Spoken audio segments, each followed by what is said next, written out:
આજે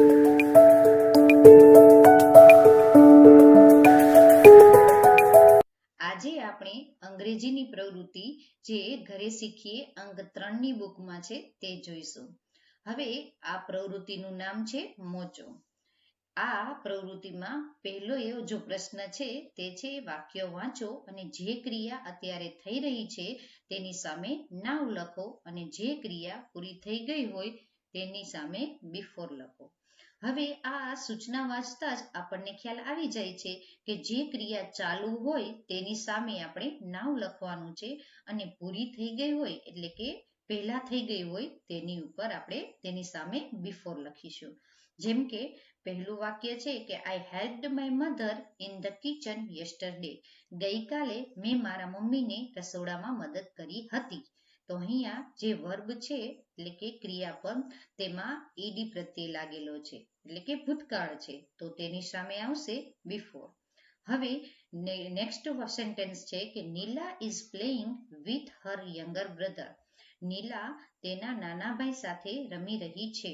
એટલે કે અહીંયા ઇઝ અને આઈએનજી છે એ વર્બ સાથે છે એટલે કે ચાલુ વર્તમાન કાળ છે તો અહીંયા સામે આ વાક્યમાં આવશે નાવ. એના પછીનું નેક્સ્ટ સેન્ટેન્સ છે before corona lockdown Hiral and I enjoyed flying kites. એટલે કે લોકડાઉન પહેલા કોરોનાના લોકડાઉન પહેલા હિરલ અને હું બંનેએ પતંગ ચગાવવાની મજા માણી હતી. એન્જોયડ ઈડી પ્રત્યે લાગેલું છે એટલે ભૂતકાળ તો તેની સામે આવશે બિફોર. હવે ચોથું વાક્ય છે till last week I enjoyed eating mangoes. એટલે કે ગયા અઠવાડિયા સુધી મેં કેરી ખાવાની મજા માણી હતી. એન્જોયડ ઈડી એટલે કે પૂર્ણ ભૂતકાળનું રૂપ છે તો અહીંયા આવશે બિફોર. હવે એના પછીનું સેન્ટેન્સ છે આઈ એમ વોચિંગ ટીવી. હું ટીવી જોઈ રહી છું. એટલે કે ચાલુ વર્તમાન કાળ છે આઈએનજી નું રૂપ છે એટલે તેની સામે આવશે નાવ. હવે નેક્સ્ટ આપણે ક્વેશ્ચન 2 છે તે જોઈ લઈએ જેમાં વાર્તાનો સમય આપ્યો છે. હવે આ વાર્તા છે આપણે અંગ્રેજીમાં વાંચવાની છે અને એના પછી તેના જવાબ છે એ કોષ્ટકમાં પૂર્ણ કરવાના છે. હવે આ વાર્તા વાંચવાથી તમને અંગ્રેજીનો વાંચવાનો મહાવરો વધશે અને સાથે સાથે તમે અંગ્રેજી વાંચીને ગુજરાતી પણ સમજી શકશો. એટલે કે ગુજરાતી તમે તમારી રીતે કરજો જેથી કરીને તમને અંગ્રેજી અને ગુજરાતી સમજાઈ જાય. હવે હું આ ઝડપથી એક વાર્તા છે આ વાંચી જાઉં છું અને તેનો સારાંશ છે એ ઝડપથી તમને ગુજરાતીમાં કહી દઈશ.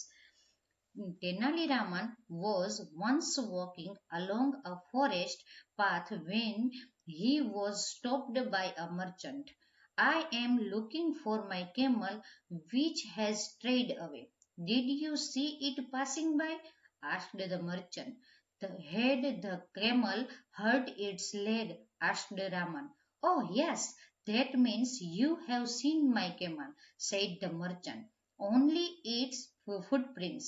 See, you can see footprints of an animal with 3 legs, said Raman, pointing out the footprints on the ground. It was dragging the other leg because it was hurt in that leg. Was it blind in one eye? Raman asked the merchant. Yes, yes, said the merchant eagerly.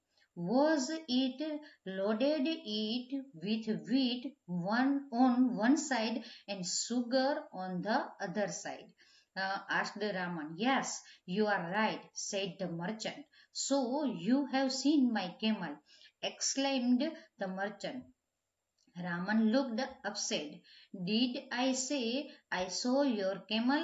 You have given the exact description of my camel, said the merchant. I saw no camel, said Raman.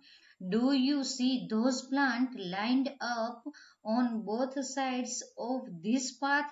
You can clearly see some animal has eaten leaves of plants on the left, but the plants on the other side remain untouched. So the animal could see with only one eye. Look down. You can see ants line up on this side, which means the animal was loaded the sugar bag on this side. The bag had a hole which allowed the sugar to fall off. You can see grains of wheat fallen on the other side. The bag on this side also must have holes in it, said Rama. And I can see everything you showed me, but I still don't see my camel. You follow this trail and soon you will catch up with your animal. After all, it is hurt in one leg and you seem to be hale and hearty, said Raman. The merchant took his advice and followed the trail left by the camel. Soon he caught up with the poor animal limping along. Rani, the merchant shouted in happiness as he ran to his camel. હવે આ વાર્તા ટૂંકમાં હું ગુજરાતીમાં કહી દઉં કે તેનાલી રામન છે એને એક વેપારીએ પૂછ્યું કે ભાઈ તે મારો ઊંટ જોયો છે તો તેનાલી રામન છે એ તરત જ જવાબ તેને આપ્યો કે હા તેનો એક પગે તે લંગડો છે તેની એક આંખ નથી એટલે કે આ એક આંખે કાણો છે અને તેની એક બાજુ છે એ ખાંડ કે મધ લાદેલું છે અને એક બાજુ છે અનાજ છે અને તે આ તરફ ગયો આ રસ્તા તરફ ગયો છે એટલે વેપારીને તરત જ વિચાર આવ્યો કે ભાઈ આ તેનાલી રામન છે એને જ આ ઊંટને મારા ઊંટને જોયો છે એટલે એને ભારપૂર્વક પૂછ્યું કે ભાઈ તે મારા ઊંટને જોયો જ લાગે છે ત્યારે તેનાલી રામન કહે છે કે ના મેં જોયો નથી પરંતુ મેં અનુમાન કર્યું છે એટલે કે તે એક પગે લંગડો છે એ કેવી રીતે ખબર પડી તો કે અહીંયા જમીન પર છે એની 3 જ પગની છાપ છે એક પગની નથી એટલે મેં અનુમાન બાંધ્યું કે તેને એક પગને લંગડો હશે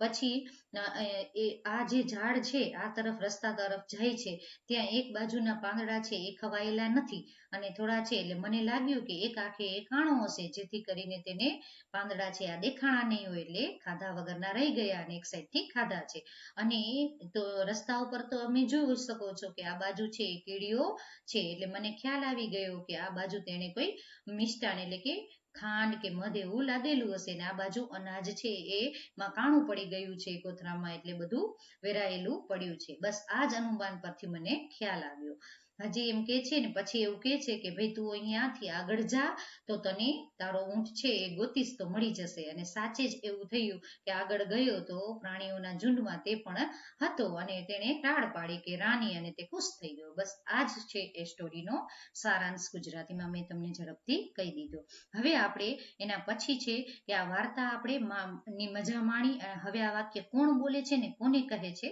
તે જોવાના છે હવે મિત્રો આ વાર્તા મેં ઝડપથી કહી છે એટલે તમે ઇંગ્લિશ અને ગુજરાતી સારાંશ આખો સમજી ગયા હશો તો પહેલા છે સેન્ટેન્સ એટલે કે વાક્ય આપેલા છે પછી હુ સેડ એટલે કે કોણ બોલે છે અને ટુ whom કોને કહે છે તે આપણે કહેવાનું છે જેમ કે આઈ સો નો કેમલ હવે આવું કોણ બોલ્યું હતું તો કે રામન બોલ્યો હતો તેનાલી રામન બોલ્યો હતો ને અને કોને કહ્યું હતું મર્ચન્ટને મર્ચન્ટ એટલે વેપારી હવે બીજું વાક્ય છે કે but I still do not see my camel એટલે આ કોણ કહે છે તો કે વેપારી છે એ બોલે છે અને કોને કહે છે તેનાલી રામનને કહે છે I can see everything you showed me આ કોણ બોલે છે મર્ચન્ટ એટલે વેપારી બોલે છે અને તેનાલી રામનને કહે છે do you C those plants lined up on both side of this path આ કોણ બોલે છે રામન બોલે છે અને કોને કહે છે એટલે કે મર્ચન્ટને એટલે કે વેપારીને હવે તમે આ બધું છે તમારી ઘરે શીખીએની ચોપડીમાં તમારી રીતે વિચારીને પણ ભરી શકો છો હવે નેક્સ્ટ છે કે અધૂરા શબ્દો છે એ પૂર્ણ કરવાના છે જેમ કે DOC આપ્યો છે તો હવે આ શેનો સ્પેલિંગ છે ડોક્ટરનો તો ડોક્ટરનો સ્પેલિંગ શું થશે DOC TOR હવે નેક્સ્ટ છે TEAC HER થઈ ગયો ટીચર હવે એના પછીનો છે ફોટોગ્રાફર કારણ કે મને લાગે છે કે અહીંયા ER જ લગાડવાનું છે જેમ કે PHOTOGRA PHT PHER. હવે નેક્સ્ટ છે એન્જિનિયર. જેમ કે એન્જિન નો સ્પેલિંગ છે આપણે ER લગાવી દેશું, ENGINEER.